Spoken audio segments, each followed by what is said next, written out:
उसे कह कुछ भी लो, कह सकोगे नामुमकिन है। तो फिर स्पिरिचुअल ग्रोथ पॉसिबल है? जिससे आप कनेक्ट होना चाहते हैं वो आप ऑलरेडी हैं। जलवा फरमा है, हाँ, जलवा नुमा नहीं। उससे कनेक्ट कैसे हुआ जा सकता है, इसको मैं कहता हूँ स्मार्टनेस।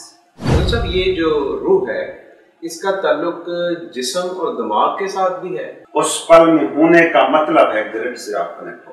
स्पिरिचुअल ग्रोथ हम कैसे कर सकते हैं? सदर साहब, व्हाट इज स्पिरिट? रूह है क्या? इसको हम आसान लफ्जों में कैसे समझ सकते हैं? असल में ये ना सदियों की डिबेट है। बेसिकली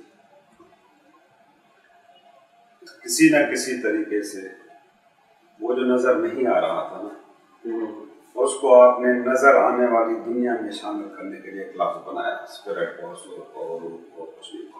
जो नजर नहीं आ रहा, जो नजर नहीं आ रहा, लेकिन आपको पता है कि कोई आप में है जो ना नजर आने के बावजूद ना सारा खेल खेल रहा है। लाश जब पड़ी होती है तो नजर आने वाली सारी चीजें मौजूद है ना नजर आने वाली कोई चीज मिसिंग है। इसकी वजह से लाश है, अदरवाइज बाकी सारे कल पुर्जे वही हैं जो होते हैं, आम इंसान लाश के भी वही होते हैं। तो आपको समझ नहीं आ रहा कि आप इसका क्या करें, अब इसको एक्सप्लेन कैसे करें। कुछ इसमें से मिस नहीं हुआ, सारे पुर्जे वही हैं, आज़ा वही हैं, मुंह हुई, सर हुई, लेकिन ये बंदा हिल नहीं रहा, बात नहीं कर रहा। उसकी सारी दुनिया खत्म हो गई, उसके सारे रिश्ते खत्म हो गए सारा। अब ये जो ना नजर आने वाला हिस्सा है ना, इसके लिए आपने एक लफ्ज़ इजाद किया है, रूह। ज्यादा से ज्यादा आपने इसकी एक्सप्लेनेशन कर सकते हो, इतनी ही है। अब आप उसे कहो करंट, आप उसे कहो एनर्जी, जो जिंदगी की एनर्जी पूरी कायनात में फैली हुई है, आप कहो उसे द रीजनिंग ऑफ लाइफ, आप उसे कहो गॉड, आप उसे कहो परमात्मा, आप उसे कहो रूह। आप उसे ये रूह कफ से अंसरी से परवाज कर गई। आप उसे कह कुछ भी लो, कह सकोगे नामुमकिन है।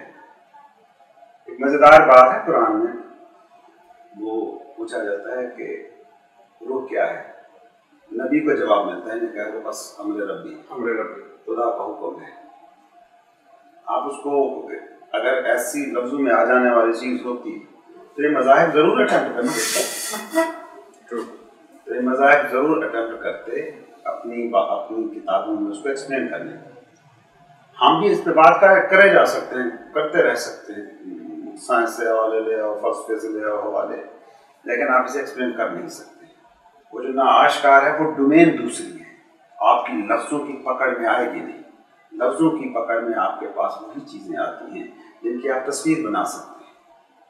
लेबल आप उन्हीं को दे सकते हैं चीजों को जिनकी आप तस्वीर बना सकते हैं। आपके ज़हन में रूह से क्या तस्वीर बनती है? कोई तस्वीर नहीं बनती। You can not label it. हाँ, लफ्जों की बखियां मारी जा सकती है, जैसे मार रहे हैं। रूह की तस्वीर सी तो एक बनती है, ये मेरी बैक साइड पे एक तस्वीर सी आप देख सकते हैं, इस तरह से इमेज से बनती है माइंड। ये आपने बनाई क्योंकि आप उसको आप उसको और से देखें। जैसे आपने रूह बनाया है ना, वो भी मेटल ही है, वो इंसानी जिस्म की शक्ल में। आपने यहाँ बिल्ली की तस्वीर क्यों नहीं लगाई रूह को रिप्रेजेंट करने के लिए?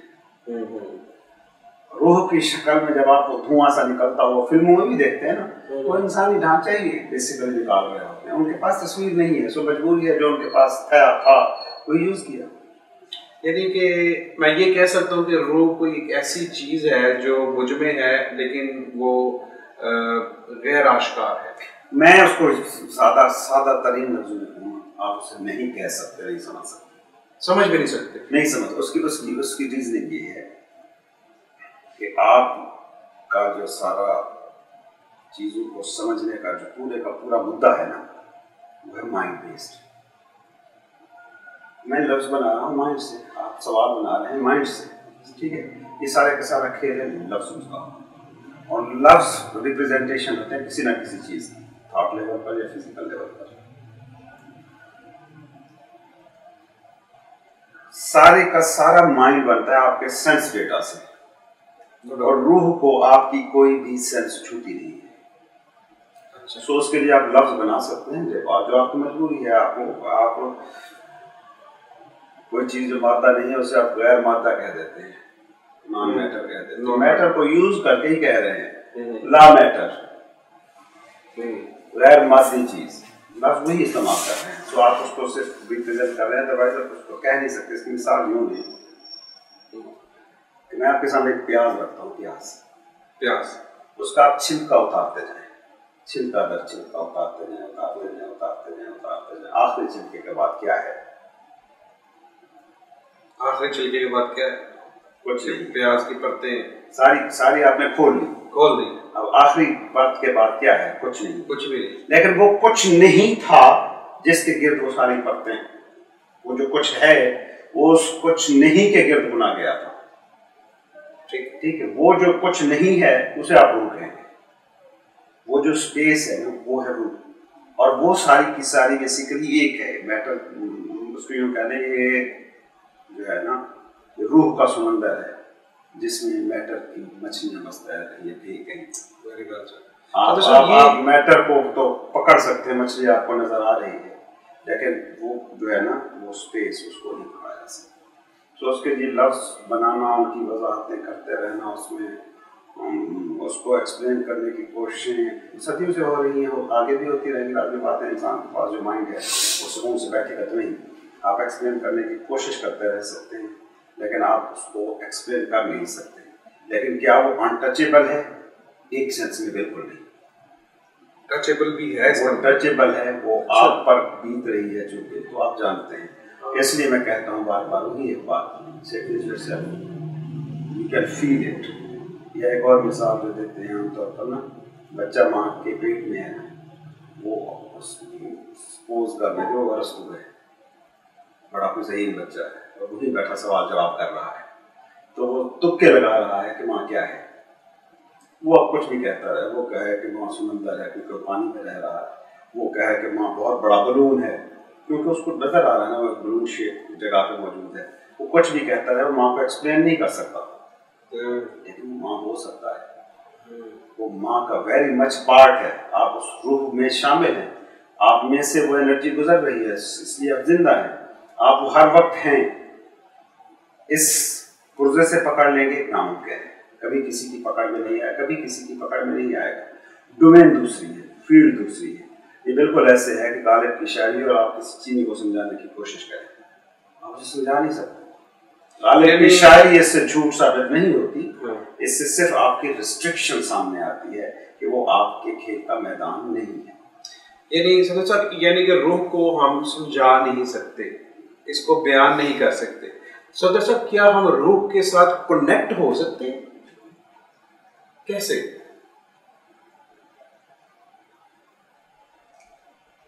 कभी अगर आप पर कोई ब्लिसफुल फीलिंग उतरी, कभी बहुत बड़ी कामयाबी के बाद आपने अचानक से बेवजह से खुशी महसूस की, वो किसी बच्चे को हंसते देखा हो, किसी फूल को देखा हो, किसी बहुत ही खूबसूरत मंजर, फर्ज करें आप पहाड़ों पर सोए हुए और सुबह खुली और सामने बर्फीली पहाड़ियाँ के फीलिंग से अचानक आपको छू जाती है। ये जो ब्लिसफुलनेस है, ये जो खुशगवार लहर है ना, इसका ताल्लुक उसके साथ है, ये आपको टच तो करती है। इसके साथ मसला वही आता है जहाँ आप इसे एक्सप्लेन करने की कोशिश करते हैं। आपसे पूछूं कि क्या है, आप कह नहीं सकोगे, आपने उस फीलिंग को छुआ है, आपने टच किया है। गार हिरा में बैठा एक शख्स उस फीलिंग को टच कर रहा है, किसी मराकबे में बैठा हुआ, क्या ये पूरी आपकी तारीख, मतलब मुझसे अगर आप इस तारीख के कामयाब लोग निकलवाएं तो मेरी नज़र में वही लोग हैं जो किसी गहरी मराकबे की हालत में किसी चीज़ को छू के आए हैं, और जब वो बाहर आए तो उन्होंने दुनिया का नक्शा बदल दिया है। आम से बेज़रर से बंदे थे, गरीब घरों के बंदे थे, मतलब गौतम बुद्ध जैसे लोग भी हों तो शहजादा होने के बावजूद जब वो उस बेबसी की हालत में गए, सबको छोड़ छाड़ के गए, वो उसको छू के आए, जब वापस आए तो उन्होंने कुछ किया या नहीं किया, दुनिया का नक्शा उन्होंने बदल दिया। यानी कि ये जो अनडिस्क्राइबल थिंग है, अनमैनिफेस्टेड है, ये है, आश्कार नहीं है, हवास की ज़द की, लेकिन जब इससे कोई कनेक्ट हो जाता है तो दुनिया के नक्शे बदल देता है। दुनिया का नक्शा बदले ना, दुनिया बेसिकली, अब ये हम क्योंकि ये फिक्र हम सीखे हुए तो इसलिए बोल देते हैं, दुनिया जिसे आप बेसिकली कहते हो ना, वो बाहरी फिनोमिना है नहीं। अच्छा, जिसे आप दुनिया भी कहते हो ना, और ये अगर आप समझते हैं ना बाहर वाली चीजें हैं, नहीं, आप सपोज मैं आपसे पूछता हूँ कि मैं कहाँ हूँ, आप उंगली के इशारे से मुझे बताएं मैं कहाँ हूँ। यहाँ। ये अब आप कह रहे हैं कि मैं यहाँ हूँ।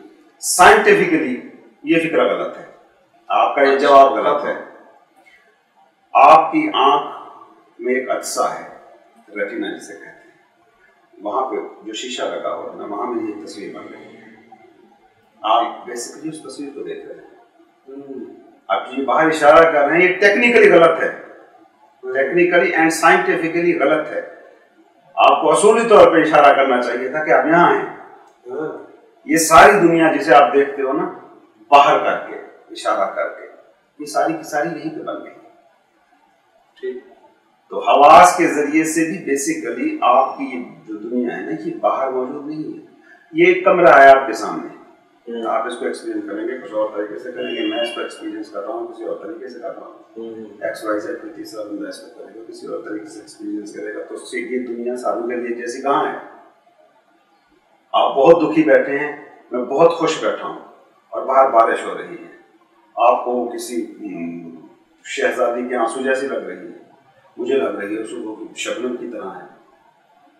तो वो एक ही दुनिया दोनों के लिए मीनिंग मुख्तलिफ दे रही है। क्यों? क्योंकि आपके अंदर की दुनिया जो है ना, वो मुख्तलिफ किस्म की है।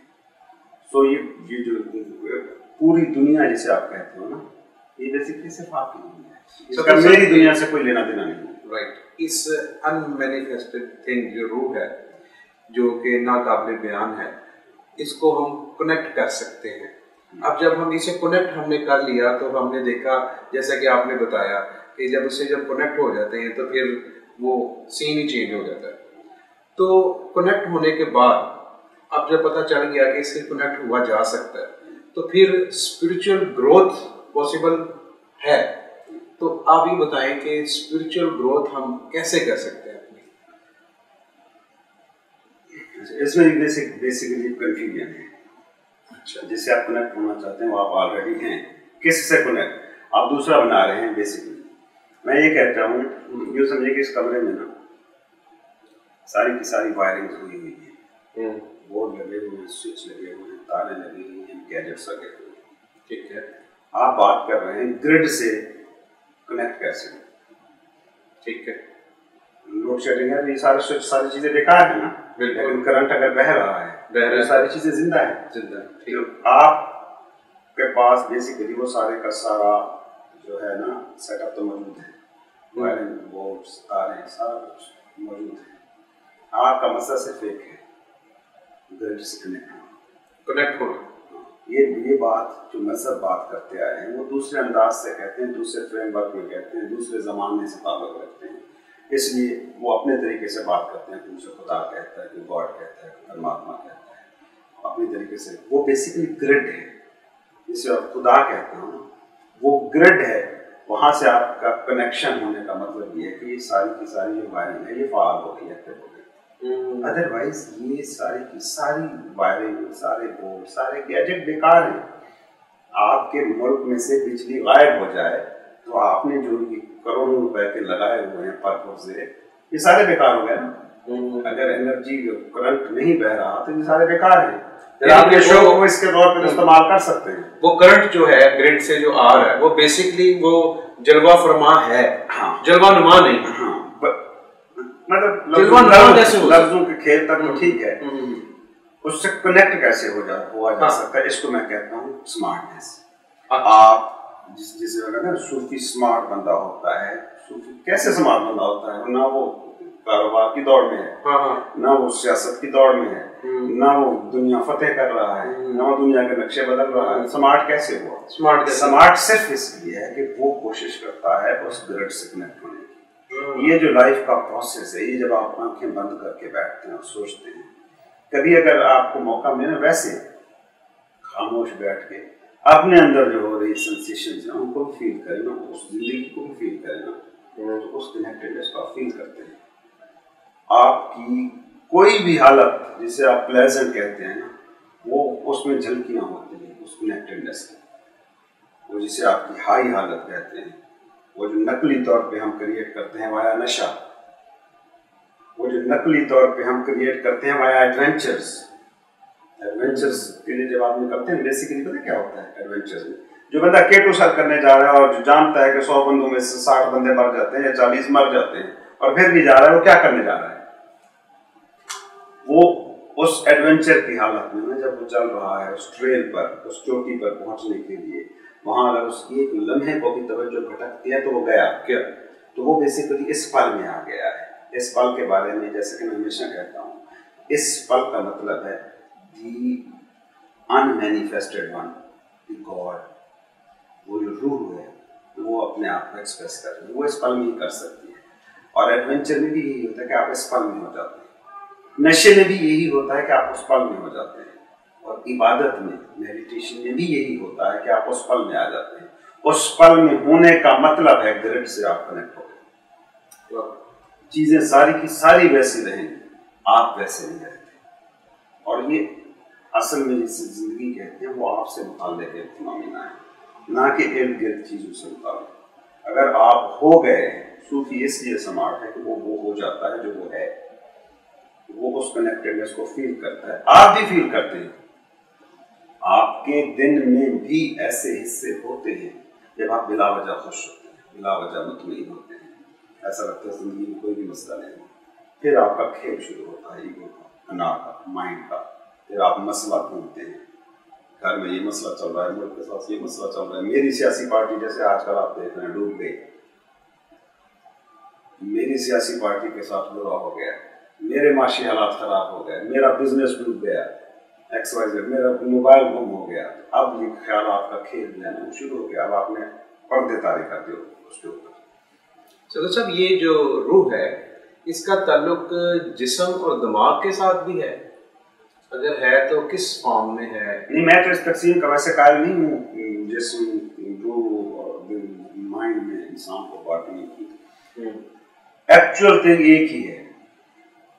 जब एक सूफी कहता है ला मौजूद इल्लल्लाह, तो बेसिकली ये कह रहा है कि मौजूद कोई चीज है तो एक है।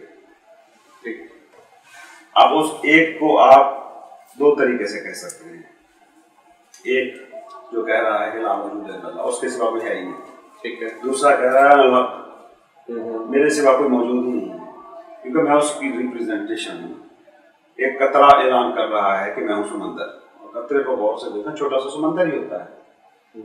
और एक कह रहा है कि मैं समंदर हूँ, समंदर एक बड़ा सा कतरा ही है। तो ये जो खुद और खुदा के दरमियान का गैप है ना, ये बेसिकली पार होता है उस लम्हे में, जिस लम्हे को आप इबादत कहते हो, जिस लम्हे को आप मेडिटेशन में गहरा उतरना कहते हो, जिस लम्हे में आप कुल से वो कनेक्टेडनेस फील